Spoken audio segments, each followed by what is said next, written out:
With Dead as a Doornail, the Stan Kraychik mysteries ends. Body to Die For was lighthearted, sassy, and we got to meet Vito Branco, who was Kraychik's bête noir, leaving Stan often acting like a boy in class that likes a girl, pulling ponytails. Stan's long-suffering employer, Nicole from Snip Salon, a park ranger from California, died, leading to a land deal that goes bad. Lovey to Death sees Stan and Nicole at a party for a couple of Stan's friends that have gone into business together. A stranger's death, and Stan finds himself a temporary daddy. We meet Rafik, who will become someone that affects Stan deeply.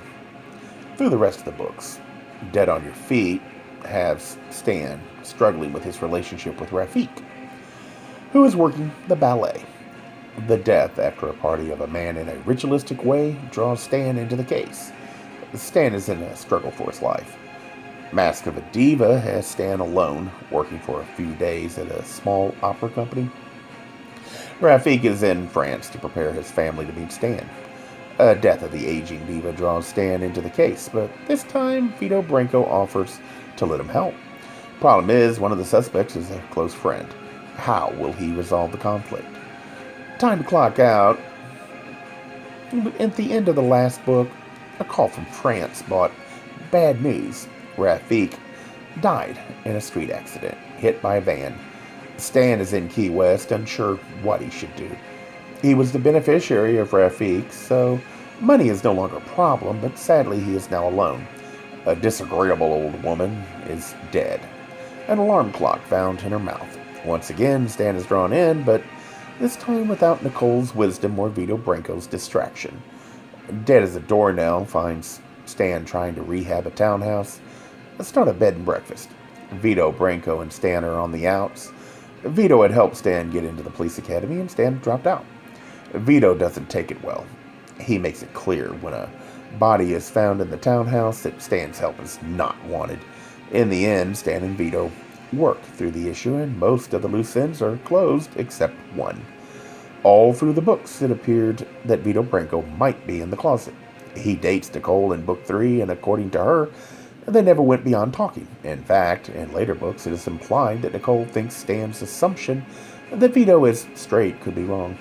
And then in book 4, we find out that Vito's parents are dead, and he becomes more attentive, willing to deal with Stan. Even offered to help Stan get into the police academy. Book 5, we get a break from the innuendo. However, book 6, Vito seems to have really taken Stan's dropping out of the academy badly. Then at the end, Stan is in danger. Vito takes a risk, gets shot, and it's Stan that gets the gun. At the end, one would have expected an admission of love. Instead, it ends with Vito handing a gun to Stan, saying he wanted him to keep it. The fact is, up to book 4, Stan was lighthearted and adventuresome. Then book 5, and Rafik is dead. So book 5, depressing turn, seemed reasonable. But book 6, I would have expected Stan to be back to normal. When you're being creative, you can't help but put some of your feelings at the time in the projects. I wondered, since in book 5 AIDS was mentioned, that it might be a lover, or Grant Michael himself might have suffered from the AIDS virus. I tried to see about Grant Michael on the internet. Did he say anything? But all I could find is his death a few years later. Nothing else. It seemed, if book 6 was to be the last one, then the end, when Vito hands the gun over, would have been the best moment for a happy ending. However, I wonder if he was in mourning or sad. Grant might have felt he couldn't do the moment justice. Maybe he planned another book, but didn't get it finished. It is just my thoughts, and yes, it could be that Michael never intended Vito and Stan to get together. It doesn't require a straight man to be in the closet. But with all the hints in the other books, I just can't see why Grant left so many clues in all 6 books and not tie things up. Anyway, the first 4 books are great reads. I will admit book 6 was hard to finish. It seemed to have no direction. The character had changed too much, and it was hard to identify Stan in that book. Still, it is a fun series.